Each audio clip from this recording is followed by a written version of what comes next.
جو بندہ بھی اس آیت کریمہ کو عشاء کی نماز کے بعد بیٹھ کر اپنے مصلی پر 2 رکعت نماز حاجت کے پڑھے تو اللہ تبارک و تعالی اس کو ایسا بیٹا عطا فرمائیں گے کہ جس کے اعضاء بھی تندرست ہوں گے، جو صحیح سالم بھی ہوگا، اور مزے کی بات یہ ہے کہ وہ اپنے والدین کا فرما بردار بنے گا، دنیا اور آخرت میں انشاءاللہ آنکھوں کی ٹھنڈک بنے گا۔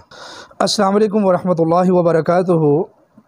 دیکھیں کتنی خوبصورت بات ہے کہ اللہ تعالیٰ جو ہمیں اولاد دے وہ اولاد بھی بیٹے جیسی نعمت عطا فرمائے، اور وہ بیٹا بھی صحیح تندرست اعضاء سالم والا نرینہ بیٹا ہو اور والد صالح ہو، یعنی جس کے سارے اعضاء تندرست ہوں، اور دنیا اور آخرت میں وہ اپنے والدین کی آنکھوں کی ٹھنڈک بن جائے۔ اللہ کرے سبھی کو ایسے ہی بیٹے نصیب ہوں۔ بیٹیاں بھی کچھ کم نہیں ہیں۔ اللہ کے حبیب صلی اللہ علیہ وسلم کا فرمان ہے کہ بیٹیاں یہ نیلی رحمت ہے، اور واقعتاً گھروں میں یہ رونقیں اور برکتیں لے کر آتی ہیں، اور میں نے دیکھا ہے کہ بیٹیاں جو ہوتی ہیں وہ ہمیشہ اپنے والدین کے لیے دعا کرتی ہیں،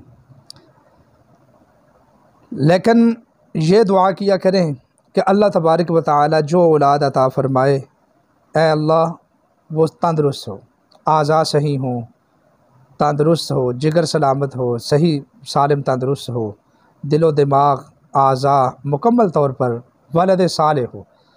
قرآن مجید میں ایسے بچے کو ولد صالح کہا گیا ہے۔ تو آج کا جو ہمارا مضمون ہے وہ اسی لیے ہے کہ ولد صالح لینے کا کیا طریقہ کار ہے، اور کون سا وظیفہ کیا جائے کہ اللہ تبارک و تعالی ولد صالح عطا فرماتا ہے۔ انشاءاللہ العزیز آج میں آپ کو مجرب وظیفہ بتاؤں گا انشاءاللہ۔ اور ایک میں آپ کو بات بتاتا ہوں کہ یہ وظیفہ قرآنی وظیفہ ہے، اور اگر آپ بیٹی کے ارادے سے کریں گے تو بیٹی پیدا ہوگی، بیٹے کے ارادے سے کریں گے تو بیٹا پیدا ہوگا، لیکن انشاءاللہ وہ تندرست ہوگا، آپ کی آنکھوں کا ٹھنڈک بنے گا۔ کئی دفعہ دیکھا ہے کہ بیٹا مل جاتا ہے وہ بڑا ہو کر نافرمان بنتا ہے یا بیمار ہو جاتا ہے، تو ایسے بچے والدین کے لیے آزمائش بن جاتے ہیں، بالخصوص اگر خدا نخواستہ نافرمانیوں پر اتر آئے، گناہوں میں پڑ جائے، والدین کی اطاعت نہ کرے۔ تو پھر میں نے ماؤں کو دیکھا ہے، ہمارے پاس لوگ آتے رہتے ہیں تو وہ کہتی ہیں کہ کاش یہ بچہ پیدا ہی نہ ہوتا۔ تو بہرحال اللہ تعالیٰ ایسی اولاد کے شر سے بھی پناہ عطا فرمائے۔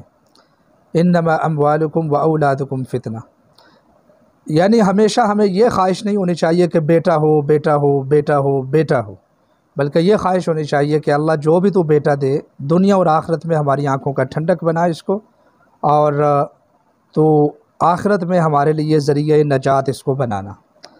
تو پھر اولاد کا مزہ بھی آتا ہے انشاءاللہ۔ ایسی اولاد کی وجہ سے بندہ دنیا میں بھی اور آخرت میں بھی سر اونچا کر کے جیتا ہے انشاءاللہ العزیز۔ ویڈیو لمبی ہوتی جا رہی ہے، میں آپ کو وظیفہ بتاتا ہوں، لیکن میری ریکویسٹ ہے کہ ہمارے چینل کو سبسکرائب کریں، اور ویڈیو کے کومنٹ باکس میں کم از کم یا اللہ مدد لازمی لکھیں، اور ویڈیو کو لائک بھی لازمی کرنا ہے اور آگے شیئر بھی لازمی کرنا ہے، تاکہ کسی بھائی بہن کا فائدہ ہو جائے تو انشاءاللہ آپ کو اجر و ثواب ملے گا۔ یہ ہماری اسلامک اور وظائف کے اوپر مبنی ویڈیو ہوتی ہے، جس کا فائدہ یہ ہوتا ہے کہ کوئی بھی آپ کی شیئر کردہ پوسٹ کو پڑھ کر، سن کر، دیکھ کر وظیفے پر لگ جاتا ہے تو انشاءاللہ وظیفہ وہ کرے گا تو اجر انشاءاللہ آپ کو بھی ملتا رہے گا۔ جو مستحق ہیں ان کو بھی یہ وظیفہ بتائیں، انشاءاللہ العزیز ان کو بھی فائدہ ہوگا۔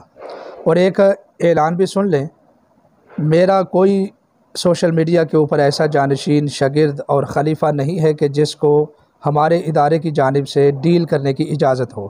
ہمارا صرف ایک نمبر ہے، وہ نمبر یہ ہے 03237539 اس کے علاوہ ہمارا کوئی رابطہ نمبر نہیں ہے۔ اگر آپ کو پسند کی شادی، جادو، جنات، گھریلو معاشرتی الجھنیں یا کسی قسم کی پریشانیاں ہیں تو آپ ہمارے ساتھ اس نمبر پر واٹس ایپ پہ رابطہ کریں اور میسج کریں، اور اپنا مسئلہ لکھ کر ہمارے ساتھ جو ہے نا رابطہ کر سکتے ہیں۔ قرآن مجید کی اس آیت کو نوٹ فرما لیں، اعوذ باللہ من الشیطان الرجیم بسم اللہ الرحمن الرحیم رب هب لی من الصالحین رب هب لی من الصالحین رب هب لی من الصالحین صدق اللہ العظیم۔ وظیفہ بھی کوئی بڑا لمبا چوڑا نہیں ہے، لیکن جو بندہ بھی اس آیت کریمہ کو عشاء کی نماز کے بعد بیٹھ کر اپنے مصلی پر 2 رکعت نماز حاجت کے پڑھے تو اللہ تبارک و تعالی اس کو ایسا بیٹا عطا فرمائیں گے کہ جس کے اعضاء بھی تندرست ہوں گے، جو صحیح سالم بھی ہوگا، اور مزے کی بات یہ ہے کہ وہ اپنے والدین کا فرما بردار بنے گا، دنیا اور آخرت میں انشاءاللہ آنکھوں کی ٹھنڈک بنے گا۔ صرف 100 مرتبہ روزانہ پڑھیں۔ اور اس کے ساتھ ساتھ میری آپ سے ریکویسٹ ہے کہ کم از کم 100 مرتبہ صبح و شام استغفر اللہ ربی من کل ذنب و اتوب الیہ لازمی پڑھیں۔ اور اس کے ساتھ ساتھ لا الہ الا اللہ وحدہ لا شریک لہ لہ الملک و لہ الحمد یحیی و یمیت وہو علی کل شیء قدیر، یہ بھی 100 مرتبہ لازمی پڑھا کریں۔ نماز کی پابندی کریں، اور وظائف کی چند شرائط ہوتی ہیں۔ ہم پریشان ہوتے ہیں نا کہ وظیفہ اثر نہیں کرتا، تو وظیفے کی چند شرائط ہوتی ہیں، وہ انشاءاللہ ہم ڈسکرپشن میں لکھ دیں گے، ان کو بھی ایک مرتبہ پڑھ لیجئے۔ اس سے آپ کو اندازہ ہوگا کہ وظیفے میں اثر کس طرح پیدا ہو سکتا ہے۔ تو بہرحال آج کی ویڈیو ختم ہوتی ہے۔